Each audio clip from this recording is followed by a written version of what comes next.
Hello everyone, कैसे हैं आप सब लोग। मैं सोनम आहूजा बोल रही हूँ डेली न्यूज़ चैनल से। आज मैं आपको बताऊंगी जो हमारे यहाँ नोएडा में केस हुआ है उसको सुनकर सब लोगों के रोंगटे खड़े हो गए हैं गाइस। मतलब सुन के ना एक तरह से रोना आ रहा है कि एक लड़की के साथ इस टाइम पर ऐसा केस भी हो सकता है। वो भी नोएडा जैसी जगह पर एक बाप अपनी बेटी की शादी इतने अरमानों से इतने उससे करता है और उस बेटी के साथ ये सब हो जाए। सुन के मुझे ऐसा लगता है कि पता नहीं हम कौन से जमाने में जी रहे हैं और हमारे देश की बेटियों के साथ क्या हो रहा है। मतलब सुन के ना गाइस बस रोना आ रहा है मुझे, मैं सही बताऊं। मतलब एक बाप अपनी दोनों बेटियों की शादी एक घर में करता है ये सोचकर कि चलो बहनें एक दूसरे के साथ रहेंगी तो एक दूसरे का सहारा बनेंगी। वो क्या क्या सोच के करता है कि मैं अच्छे लड़कों के साथ शादी कर रहा हूँ। और लॉकडाउन में उन लोगों ने शादी करी, इतना दहेज दिया माँ बाप ने, उसके बाप ने स्कॉर्पियो गाड़ी दी, पैसा दिया, फर्नीचर दिया, दहेज का सारा सामान दिया दोनों बेटियों को। लेकिन वो पति ऐसा जल्लाद निकला कि उसने अपनी ही बीवी को जला दिया और अपने बेटे का भी ध्यान नहीं करा कि उसकी माँ के बिना उसका क्या होगा। आजकल के ऐसे बाप देखकर मतलब लगता है कि दुनिया में इंसानियत नाम की कोई चीज ही नहीं है। गाइस, मैंने जब ये केस सुना तो मुझे लिटरली रोना आ गया। और मैंने सोचा कि बताओ ऐसा कैसे हो सकता है उस लड़की के साथ। वो बेचारा बाप, उसकी माँ कैसे सब कवर करेंगे, कैसे करेंगे कि हमारी बेटी को किसी ने जला के मार दिया। वो नन्हा सा बच्चा कह रहा है कि मेरे बाप ने मेरी माँ के ऊपर पेट्रोल डाला और उसे लाइटर से जला दिया उसके बाद।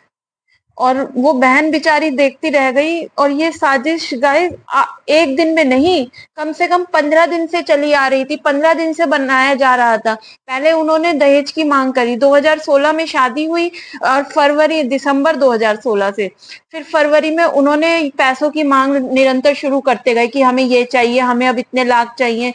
बाप ने बेचारे ने धीरे धीरे करके जैसे भी करा दिया अपनी बेटियों को। जहां नोटबंदी हुई थी 2016 में, वहां गाइस लोगों ने शादियां आगे कर दी थी कि हमारे पास अभी पैसा नहीं है, नोट बंदी हो चुकी। लेकिन इस बाप ने अपनी दोनों बेटियों की शादी एक ही घर में करी, उन दोनों लड़कों के साथ।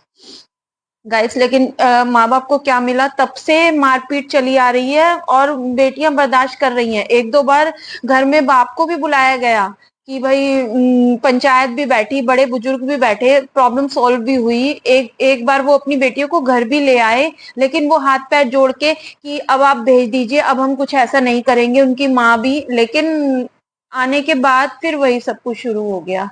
गाइस हर हर लड़की चाहती है कि मैं अपने घर में रहूं, अपने माँ बाप के ऊपर बर्डन ना बनूं। और लड़कों का जबकि कोई काम भी नहीं था, तब भी उनके पापा ने उनको पार्लर खुलवा के दिया और अच्छी इनकम करने लग गई थी दोनों लड़कियां। लेकिन वो पैसा भी उनसे छीन लिया जाता था गाइस। और वो पैसा वो लोग अपने में यूज करते थे। पति के अवैध संबंध थे, बाहर लड़कियों के साथ उठना बैठना, अवैध संबंध बना रखे थे। उनके लिए पैसों की डिमांड करता था, उनको नई नई चीजें दिलवाता था उन लड़कियों को, और उनको गाड़ी में घुमाता था। और बीवी से घर आकर मारपीट करता था। और गाइस रात को वो आता था 3 3 4 4 बजे लड़का। और अगर वो दरवाजा नहीं खोलती थी या वो सो जाती थी बेचारी इंतजार करते करते अपने पति का, तो वो लड़का उसे मारता था, आके उसके बाल पकड़ के खींचता था। और सास भी इतनी मारपीट करती थी उसके साथ। और अगर बहन बचाने की कोशिश करती थी तो उसका पति भी उसे बहुत मारता था।